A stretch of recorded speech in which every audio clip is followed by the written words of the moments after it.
Aula 3, parte A, circuitos resistivos em corrente alternada. Em um circuito puramente resistivo, isto é, um circuito que só tem resistência, a tensão e a corrente estarão em fase, sendo a relação entre a tensão e a corrente e a resistência dada pela lei de Ohm.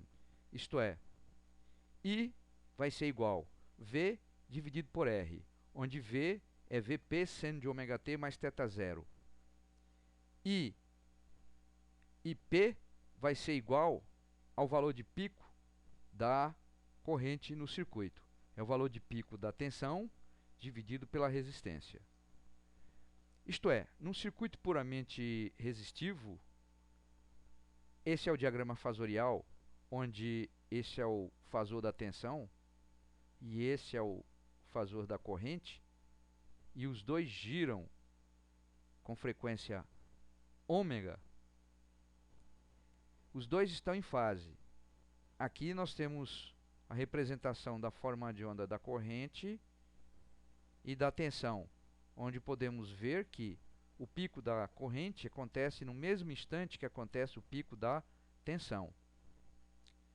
Dessa forma, a relação entre a tensão e a corrente, representados na forma polar, então a tensão é o módulo fase θ0, a corrente é o módulo fase θ0, é também um número complexo, que vai ser a resistência, que terá fase zero. Então, uma resistência pode ser representada por um número complexo com parte imaginária nula. Valor eficaz de uma tensão alternada, VRMS. Dado uma tensão alternada, qualquer que seja a tensão, define-se o seu valor eficaz. Definição matemática. Valor eficaz é igual a raiz quadrada de 1 dividido pelo período, integral no período da função ao quadrado. Se você não sabe o que é integral, não tem problema. O importante é entender o significado físico de valor eficaz. Valor eficaz de uma tensão alternada é igual ao valor da tensão contínua que produz o mesmo aquecimento.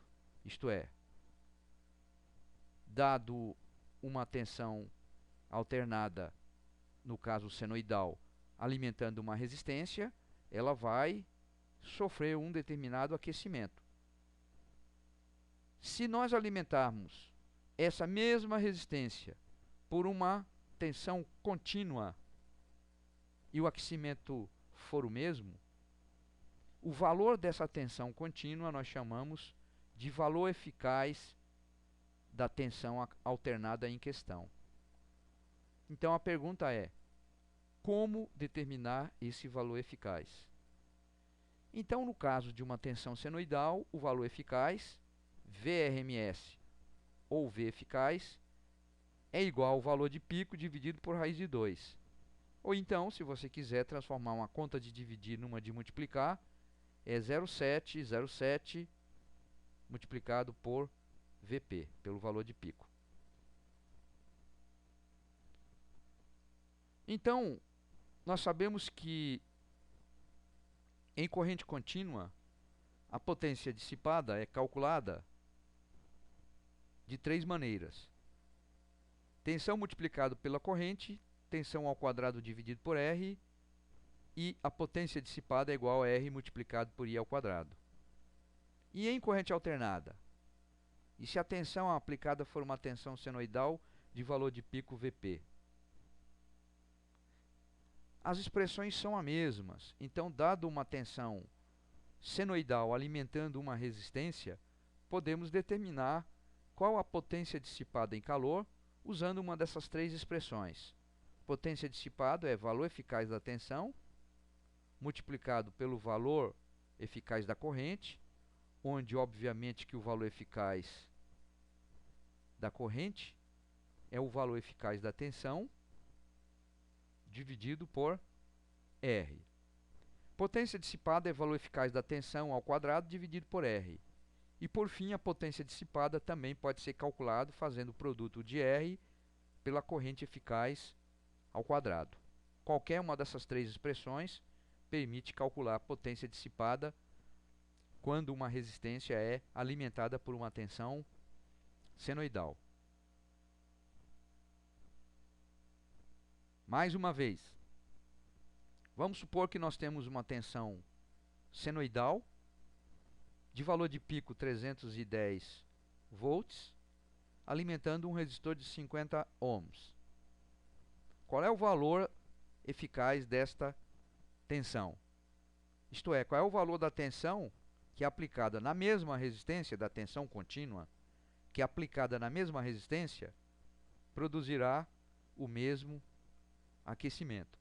Então, como vimos, essa tensão é o valor de pico dividido por raiz de 2. Então, se você dividir 310 por raiz de 2, você vai achar exatamente 220 volts. Vai achar exatamente 220 volts. É como se você substituísse o teu 220, que aquece o teu chuveiro, por uma bateria de 220 volts. O teu chuveiro vai aquecer da mesma forma. A potência num circuito resistivo, a potência instantânea é a tensão instantânea multiplicado pela corrente instantânea. Então, se você tiver uma tensão de valor de pico igual a 17 volts, o valor eficaz dessa tensão é 12 volts. Se essa tensão for aplicada numa resistência de 4 ohms, vai aparecer uma corrente cujo valor de pico vai ser 17 dividido por 4, isto é, 4,25 amperes, e cujo valor eficaz é 12 dividido por 4, 3 amperes. E como que nós determinamos a potência instantânea? Multiplicando a potência em qualquer instante, pela corrente naquele instante. Então, por exemplo, 0 multiplicado por 0 dá 0 mesmo.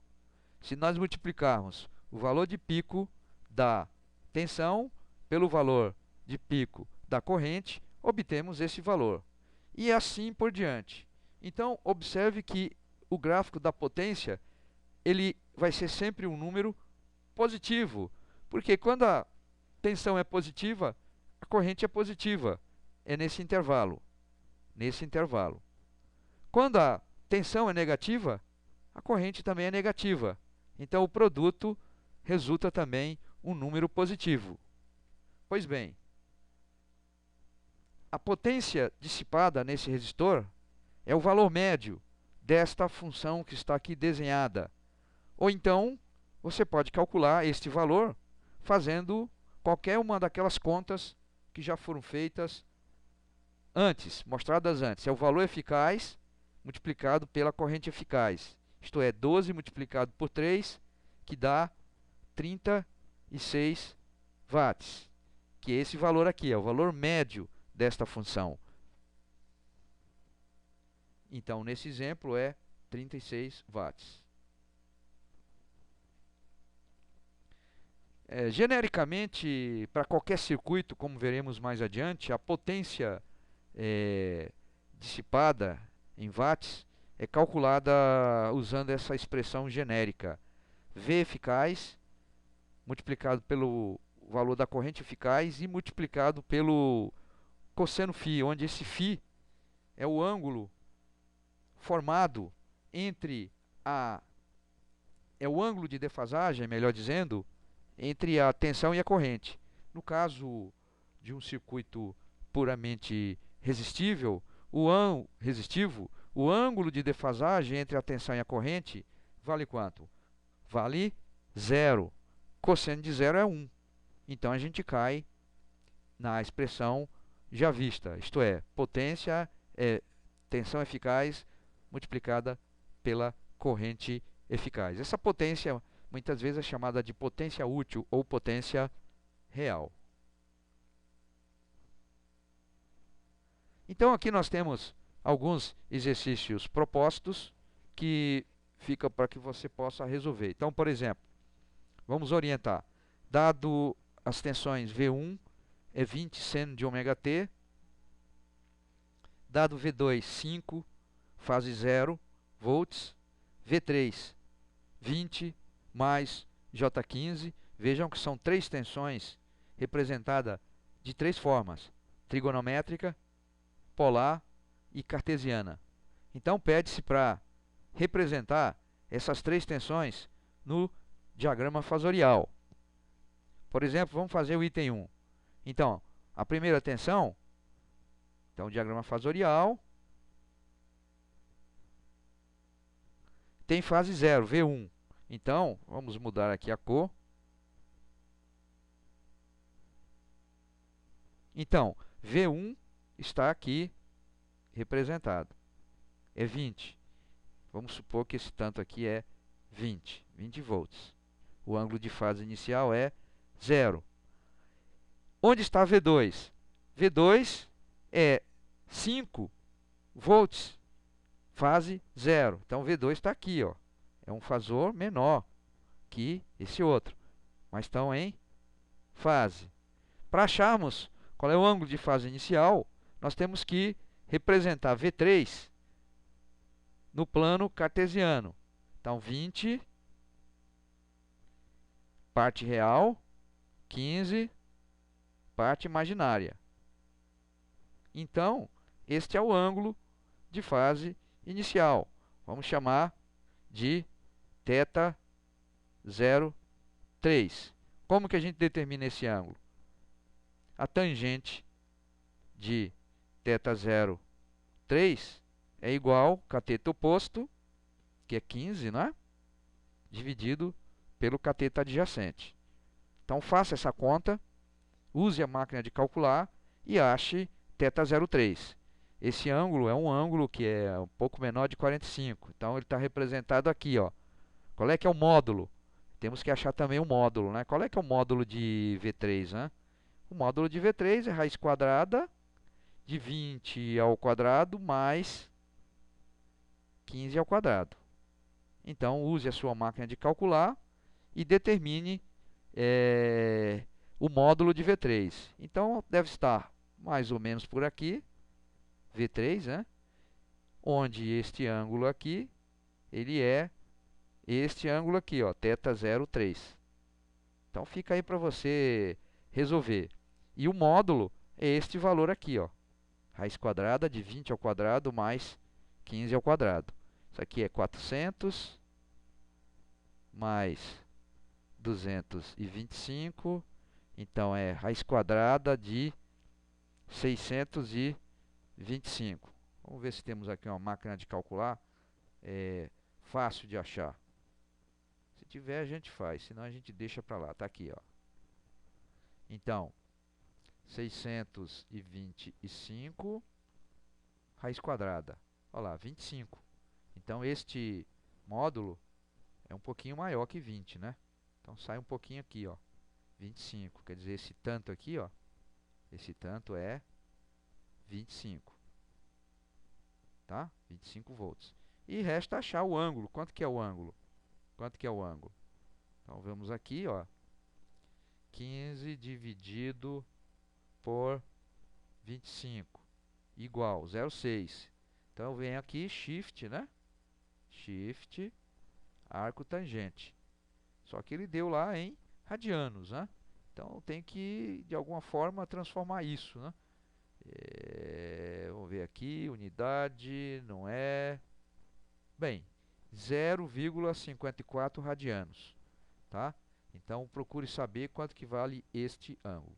Então, por hoje terminamos a nossa aula. Fica para você terminar o exercício 1, o exercício 2, obter a soma das duas tensões, V1 mais V3, que é V4, das três tensões V1 mais V2 mais V3, que é V5, e As duas tensões V1 e V2 são aplicadas em 10 ohms e 5 ohms. Calcule a expressão de I de T e da potência dissipada em cada caso.